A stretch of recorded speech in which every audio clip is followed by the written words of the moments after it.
Welcome back to the Republican presidential debate here at the University of Houston. Gentlemen, I want to turn our attention right now to key issues involving foreign policy and national security. And Mr. Trump, I'll begin with you. You said this about the ongoing conflict between the Israelis and the Palestinians. I'm quoting you now. Let me be sort of a neutral guy. I don't want to say whose fault it is. I don't think it helps. Right. Here's the question. How do you remain neutral when the U.S. considers Israel to be America's closest ally in the Middle East? Well, first of all, I don't think they do under President Obama, because I think he's treated Israel horribly, all right? I think he's treated Israel horribly. I was the Grand Marshal down Fifth Avenue a number of years ago of the Israeli Day Parade. I have very close ties to Israel.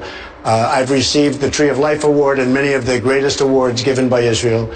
As president, however, there's nothing that I would rather do to bring peace to Israel and its neighbors generally. And I think it serves no purpose to say that you have a good guy and a bad guy. Now, I may not be successful in doing it. It's probably the toughest negotiation anywhere in the world of any kind, okay? But it doesn't help if I start saying, I am very pro-Israel, very pro, more than anybody on the stage. But it doesn't do any good to start demeaning the neighbors, because I would love to do something with regard to negotiating peace, finally, for Israel and for their neighbors. And I can't do that as well as a negotiator. I cannot do that as well if I'm taking big sides. With that being said, I am totally pro-Israel. Senator Cruz.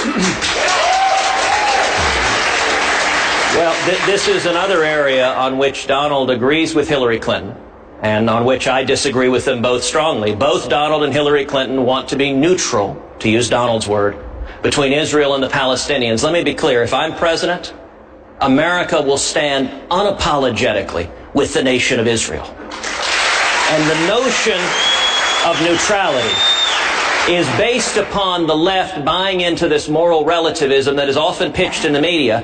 Listen, it is not equivalent. When you have terrorists strapping dynamite around their chest, exploding and murdering innocent women and children, they are not equivalent to the IDF officers protecting Israel, and I will not pretend that they are. Just today, Iran announced they're going to pay $7,000 to each suicide bomber, and I would note, missing from Donald's answer was anything he has done in his nearly 70 years of living defending Israel. I have over and over again led the fight to defend Israel, to fight for Israel. And this, if you want to know who will stand with Israel, we ought to start with who has stood with Israel when the heat was on. Mr. Trump. Well, I can only say I've been a big contributor to Israel over the years. I've received many awards from Israel. As I've said before, I have a great relationship with Israel, and I'm going to keep it that way. And if I could bring peace, that would be a fantastic thing. It would be one of my greatest achievements as president. Governor Kasich, I want you to weigh in.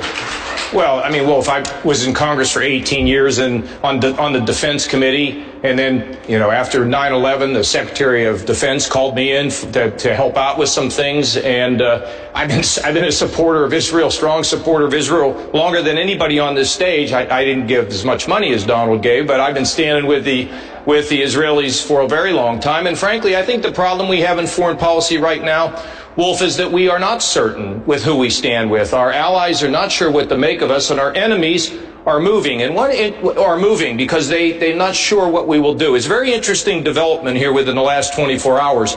We said to the South Koreans that we would give them the high-altitude defense system. It really rattled the Chinese, and for the first time since we took positive action, the Chinese are beginning to take action against North Korea. When we stand firm and we let the world know who we're with, who we stand for, and we bring our allies together, that is the road forward. We're going to be able to solve the problems in this country. We're going to get to North Korea in a moment, but Senator Rubio, what's wrong with the U.S. being an honest broker in a negotiation, as Mr. Trump is proposing? Because, and I don't know if Donald realizes this, I'm sure it's not his intent perhaps, but the position you've taken is an anti-Israel position, and here's why. Because you cannot be an honest broker in a dispute between two sides in which one of the sides is constantly acting in bad faith.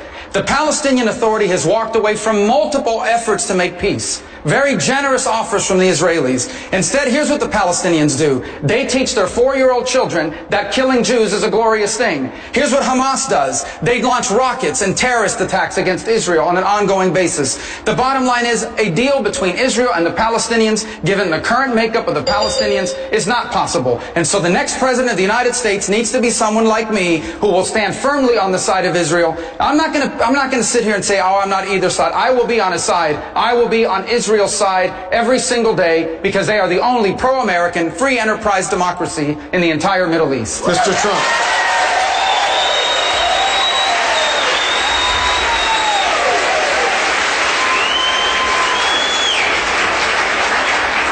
I'm a negotiator. I've done very well over the years through negotiation. It's very important that we do that. In all fairness, Marco is not a negotiator. I watched him melt down, and I'll tell you, it was one of the saddest things I've ever seen. He's not going down. He thinks the Palestinian is a real estate deal. And these people may even be tougher than Chris Christie, okay? The Palestinians are not a real estate deal, Donald. Okay, no. A deal, They're not a real estate deal. Is a deal. Let me tell you, a deal is not a deal when you're dealing with terrorists. Have you ever negotiated with terrorists? You are not a negotiator. And with your thinking, you will never bring peace. You will never bring peace. Donald might be able to build condos in the Palestinian areas, but he's not going to. This is not a real estate deal. Senator, he will never be able to do it. I think I may be able to do it, although I will say this. Probably the toughest deal of any kind is that particular deal. Let's move on.